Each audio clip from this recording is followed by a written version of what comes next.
청주고등학교 1학년 친구들 안녕하세요. 한국사 선생님입니다.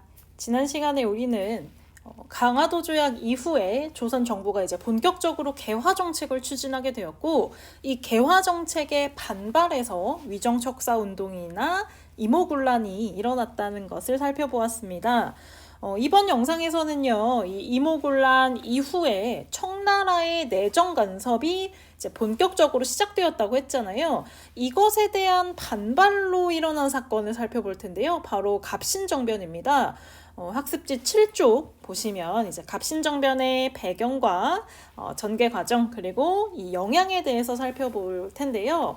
우리가 지금 배우고 있는 이 개항기 시기는 시기적으로 보면 시간적으로 보면 50년 정도밖에 안 되는 짧은 시간이지만 그 안에서 굉장히 많은 일들이 지금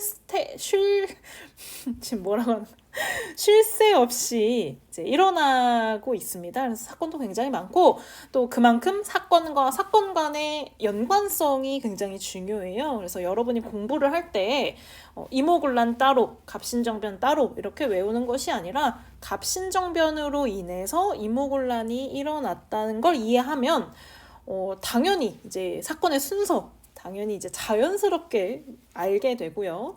그리고 이제 각각의 결과와 배경도 또 연결지어서 이해할 수 있기 때문에 이제 좀 개별적으로 외우고 공부하는 것보다는 조금 더 머리에 더 잘 남고 부담 없이 공부를 할 수 있을 것 같아요. 자, 그러면 학습지 7쪽으로 한번 가보도록 하겠습니다. 갑신정변과 국내의 정세의 변화인데요. 일단 이모군란 이후에 조선 정부는 이제 다시 개화 정책을 추진하기로 합니다. 이모군란 당시에 그 군인들이 흥선대원군을 찾아가서 우리를 좀 이끌어 주세요라고 이제 부탁을 했다고 했잖아요. 그래서 흥선대원군이 짧지만 다시 이제 아들의 자리를 또 차지하게 됐다가 그 청나라 군대가 개입을 하면서 청나라에 이제 납치가 됐다고 이야기를 했어요. 그러면서 이제 고종이 그리고 명성황후가 돌아와서 이제 그 흥선대원군이 중단해놨던 개화 정책을 다시 추진하기로 마음을 먹는데요. 그러면서 이제 고종이 가장 먼저 한 일이 무엇이냐? 척화비를 전국에 아버지가 심어놨던 척화비를 전부 다 제거하는 일이었습니다. 자, 그리고 이제 본격적으로 다시 개화 정책을 추진하려고 하는데 이 개화 정책이 또 말처럼 쉽게 추진이 안 됩니다. 일단 청나라가 계속해서 조선의 정치에 간섭을 하게 되고요. 일단 기본적으로 청나라는 지금 조선이 서양의 문물을 받아들여서 더 강해지고 더 발전하고 이것은 별로 관심이 없고요. 예전처럼 청나라의 신하로서 남아주기를 바라는 입장이기 때문에 적극적인 개화 정책 추진에 관심이 별로 없었어요. 그리고 일단 민씨 정권 역시 기본적으로 청나라에게 도움을 받은 입장이기 때문에 청나라에게 이제 사대를 하는 입장이었고요. 또 그동안에 조선 후기부터 계속 지속되어 왔던 그 조선 정부의 예산 부족 문제가 이때도 또 한 번의 걸림돌이 되는데 왜 이렇게 나라에 돈이 없냐? 그 삼정의 문란 때문에 이제 세금이 또 이제 어지럽게 됐었잖아요. 그리고 이제 개항 이후에 각종 개화 정책을 추진하고 뭐 수신사 파견하고 영선사 파견하면서 거기에도 돈 들어가죠. 그리고 이제 뭐 재물포 조약 같은 거 맺으면서 우리가 배상금 지불해야 되죠. 이런 것들이 있었습니다. 그러면서 이제 나라에 돈이 없으니까 이제 개화 정책을 추진하는데 돈이 없으니까 이 돈을 어떻게 구할 거냐를 가지고 개화파 내에서 여러 가지 이야기가 나오는데 일단 첫 번째 돈이 없으면 돈을 만들면 되지 새로운 돈을 발행하자라는 주장이 있었고 돈이 없으면 돈을 빌리면 되지 일본에서 차관을 도입하자 이런 주장들이 있었습니다. 자, 그러면서 이 이모군란 이후에 개화파 내부에서 이제 편이 나눠지게 되는데요. 여러분도 아시겠지만 사람들이 많이 모이면 모일수록 같은 뜻으로 시작했던 일도 이제 사람들이 늘어나면 사람들의 생각이라는 게 원래 원체 다양하고 또 사람마다 생각이 또 다 다르기 때문에 그 의견 차이가 생길 수밖에 없습니다. 그래서 같은 개화파여도 이제 개화 정책을 어떻게 할 것이냐, 개화의 속도를 어떻게 할 거냐, 개화의 롤모델을 어디로 삼을 거냐를 가지고 둘로 나눠지게 되는데요. 온건개화파와 급진개화파로 나눠지게 됩니다. 온건개화파와 급진개화파, 단어에서도 알 수 있듯이 온건개화파는요, 천천히 차근차근 일단 너무 빠르게 진행하지 말고 조선이 가지고 있는 전통을 유지하되 서양의 기술을 수용하자라고 하는 동도서기를 주장하게 됩니다. 이거 어디서 좀 들어본 내용 같지 않아요? 중국의 전통을 유지하면서 서양의 기술을 받아들이자, 조선의 전통을 유지하면서 서양의 기술을 받아들이자 비슷하죠. 중국 양무운동 당시의 중체서영론과 비슷합니다. 그러다 보니까 이들 온건개화파의 롤모델은요, 청의 양무운동을 따라하는 거였어요. 그리고 당연히 청과의 전통적인 우호관계를 유지하는 것도 중요하게 생각했습니다. 왜냐면 청을 따라해야 되니까 청이랑 좋은 관계를 유지해야 되잖아요. 그러다 보니까 민씨 정권의 친청 4대 정책이랑 또 연결이 된다. 그래서 민씨 정권과 당시 정권을 잡고 있던 고종, 그리고 고종의 부인 명성황후, 명성황후의 이제 친척들, 가족들, 민씨 세력이 이 온건개화파랑은 굉장히 마음이 좀 잘 맞았다. 이 온건개화파의 대표적인 인물로는 김홍집, 김윤식, 어윤중 같은 사람이 있는데요. 김홍집 들어보셨죠? 2차 수신사로 일본에 가서 그 조선 책략을 가져왔던 사람입니다. 자, 반면에 급진개화파, 벌써 이름부터 어때요? 급해요. 빨리빨리 진행을 해야 됩니다. 그래서 이들이 롤모델로 삼은 건요, 일본의 메이지 유신을 롤모델로 삼았어요. 그 중국처럼 이렇게 반만 받아들이지 말고 서양의 과학 기술뿐만 아니라 사상과 제도까지 수용을 해야 된다. 뭐랑 비슷하다? 메이지 유신 당시의 문명 개화론과 비슷하다. 그래서 이 사람들이 보기에는 지금 조선의 상황은 너무 답답한 거야. 청나라가 자꾸 내정 간섭해가지고 조선이 속도를 낼 수가 없어요. 그래서 이 청의 내정 간섭에서 벗어나는 것을 중요하게 생각했습니다. 여기서 벗어나지 못하면 우리는 계속해서 청나라의 그 부하로서, 속국으로서만 남게 되고 발전을 할 수가 없다라고 생각한 것이죠. 대표적인 인물로는 김옥균, 박용효, 홍영식, 서광범 같은 사람들이 있는데요. 이 당시 개화파 아시겠지만 다 양반 가문의 어엿한 자제들입니다. 뭐 부족함 없이 자랐고요. 어떤 당시에 이제 특권층으로서 또 나라의 이제 중요한 역할을 하게 된 거죠.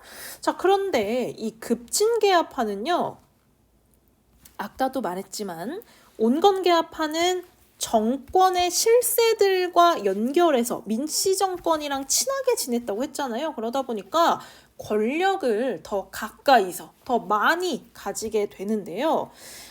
정치는 결국 권력 싸움입니다. 권력을 누가 더 많이 가지고 있느냐가 문제인데요.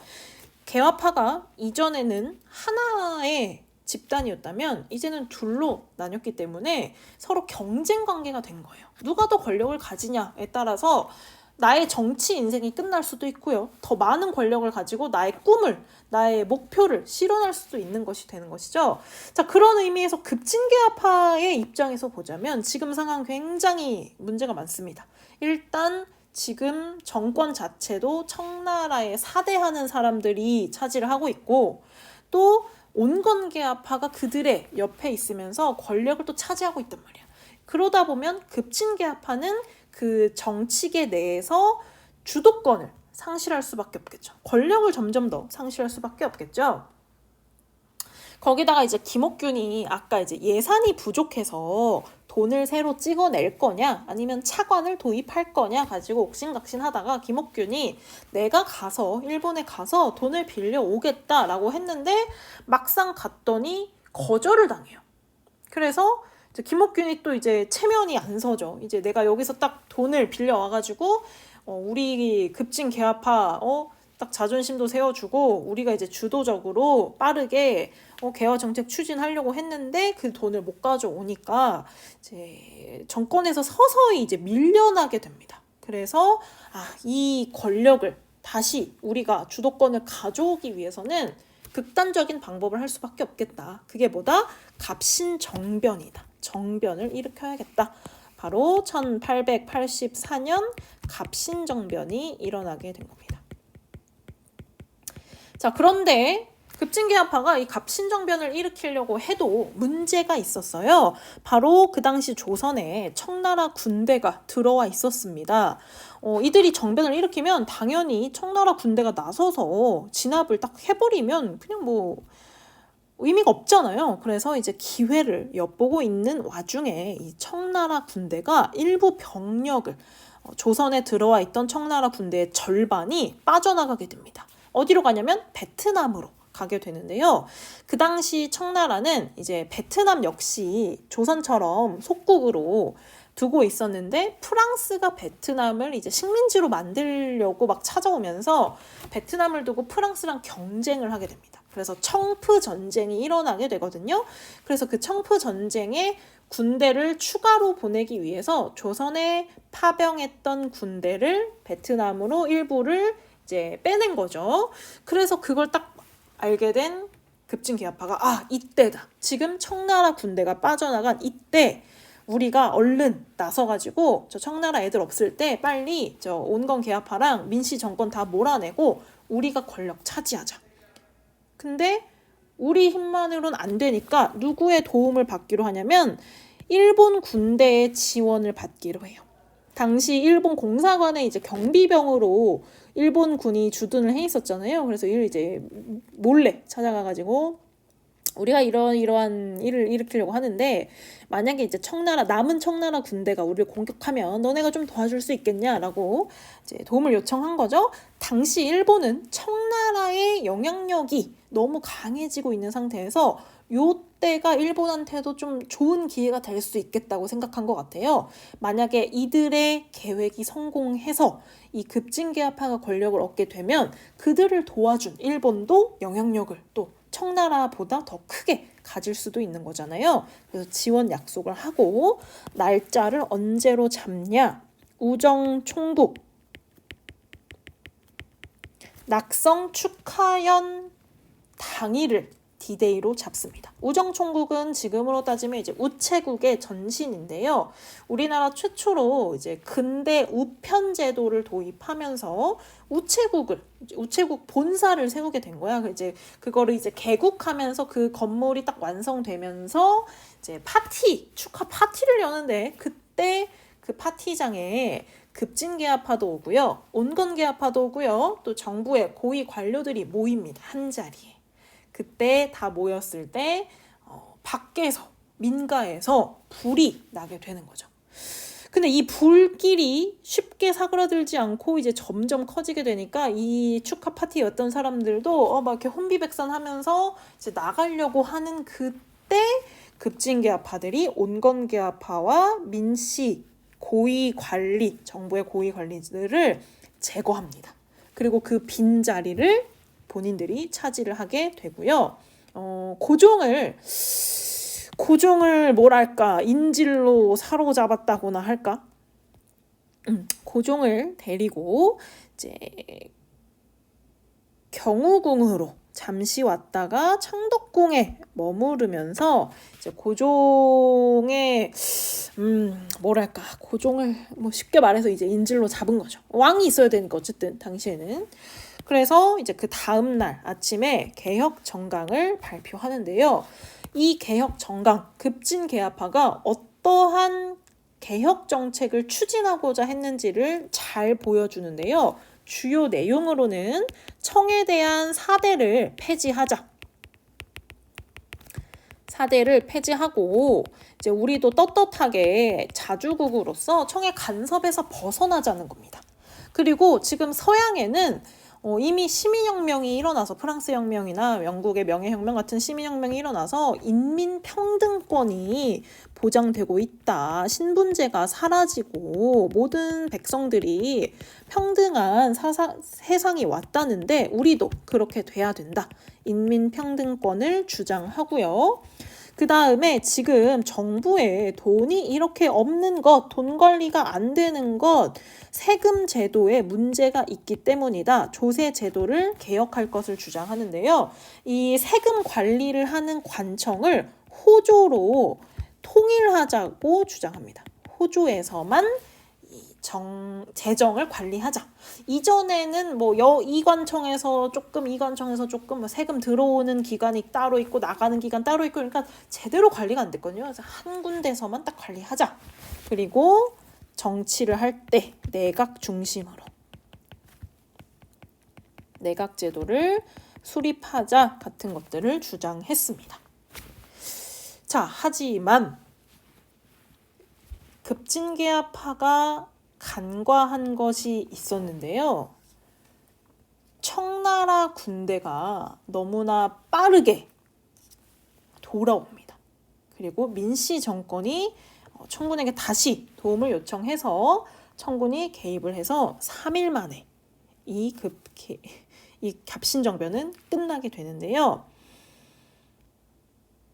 첫째 날 우정총국 개국 축하연 때 불이 나서 제거하고, 둘째 날 개혁 정강 발표하고, 셋째 날 개혁 인사 발표해서 이제 하려는 순간 청나라 군대가 들이닥쳐서 김옥균이나 박영효 같은 사람들은 피신을 합니다. 일본으로 망명을 하고요. 나중에 김옥균은 상하이로 또 망명을 가요. 그리고 이제 홍영식 같은 경우는 끝까지 고종의 곁을 지키다가 살해를 당했고요. 서광범이나 서재필 같은 경우는 일본에 갔다가 나중에 미국으로 망명을 하게 됩니다. 자, 일단 이 갑신정변 너무나 허무하게 3일 만에 끝나게 되는데요. 그 한계가 무엇이냐? 일단 개화당의 세력 기반이 너무 약했습니다. 이 말인 즉슨 다르게 말하면 너무나 지나치게 일본에 의존했다.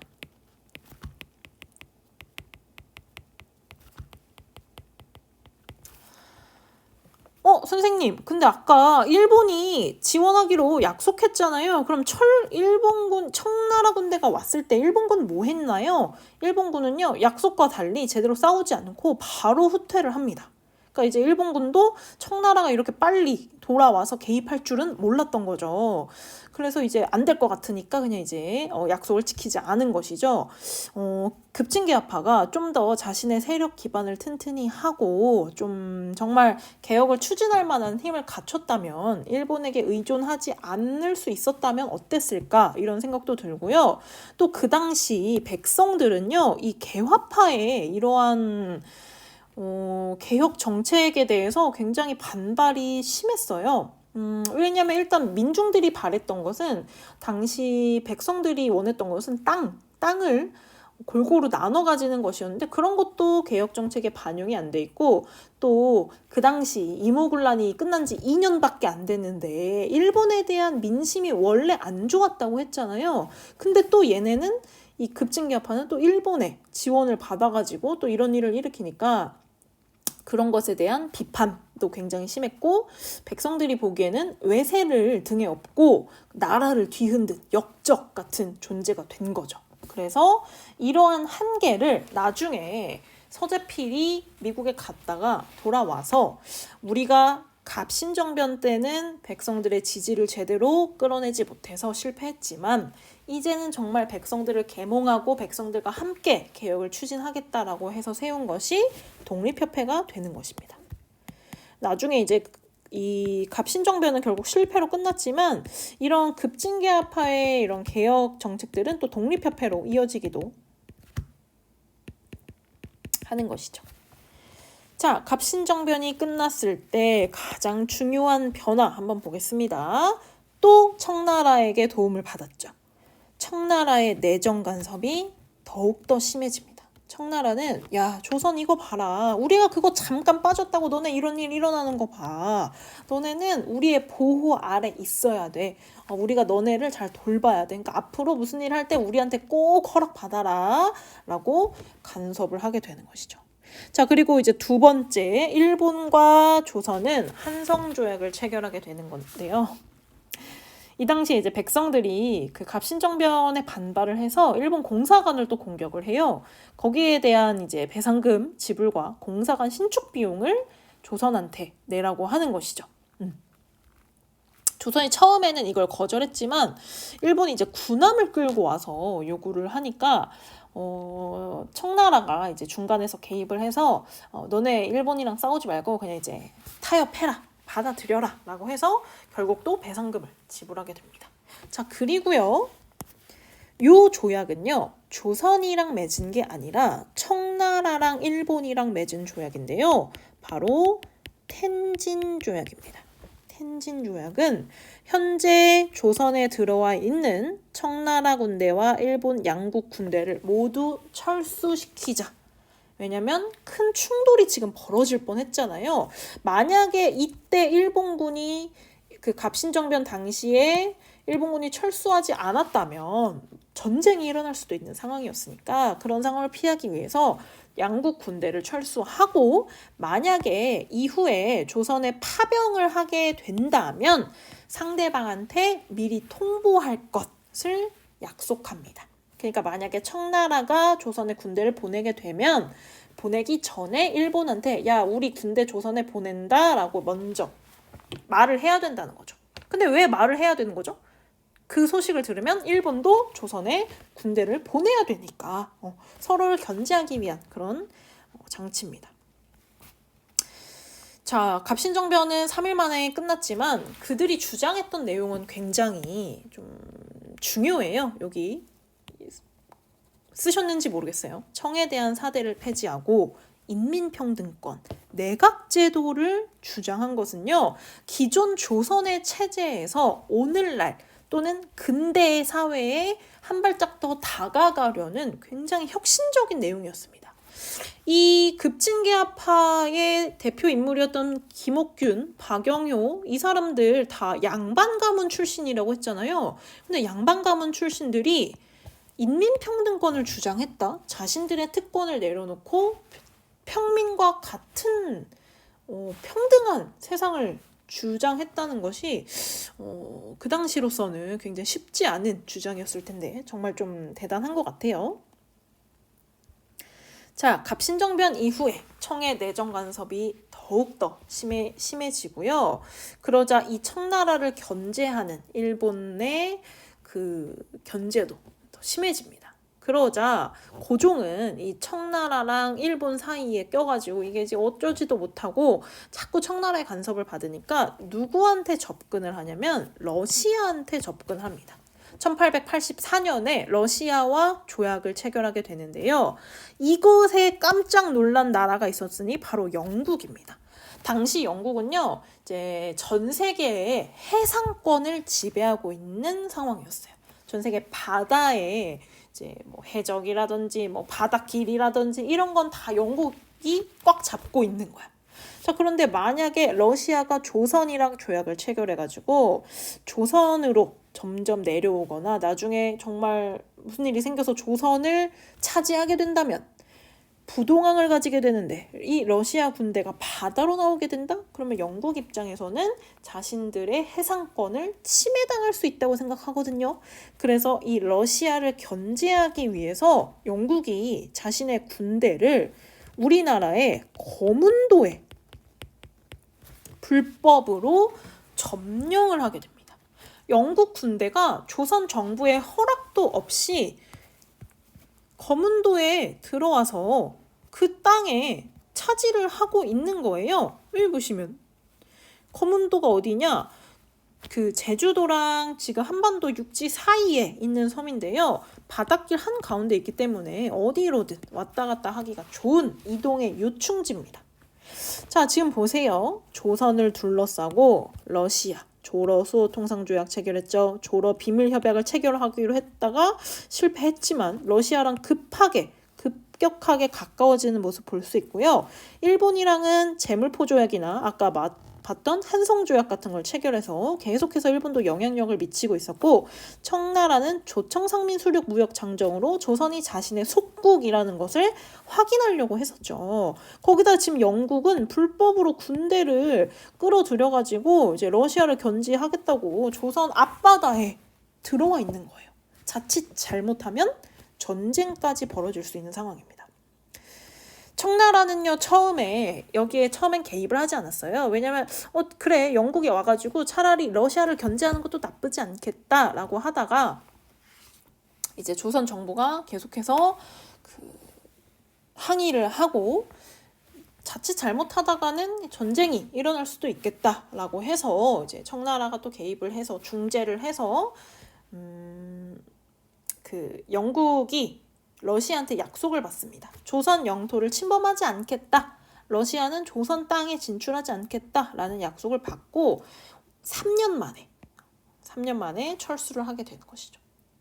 자, 이런 와중에 조선은요, 지금 러시아, 일본, 청나라, 영국까지 이 열강의 테두리 안에 갇혀서 자칫 잘못하다간 고래 싸움에 새우등 터지게 생겼어요. 그래서 조선이 살아남을 길은 중립국이다. 중립국을 만들어야 된다. 청나라와 일본, 러시아가 보장하는 데에서 조선을 중립국으로 만들자고 주장하는 사람이 있었는데요. 독일 영사였던 부들럽라던가 또는 미국에서 유학을 갔다 온 유길중 같은 사람들이 이런 주장을 했지만, 여러분 지금 지도를 보세요. 여러분 같으면 여러분이 청나라라면, 여러분이 일본이라면, 여러분이 러시아라면 조선을 굳이 중립국으로 만들 필요가 있을까요?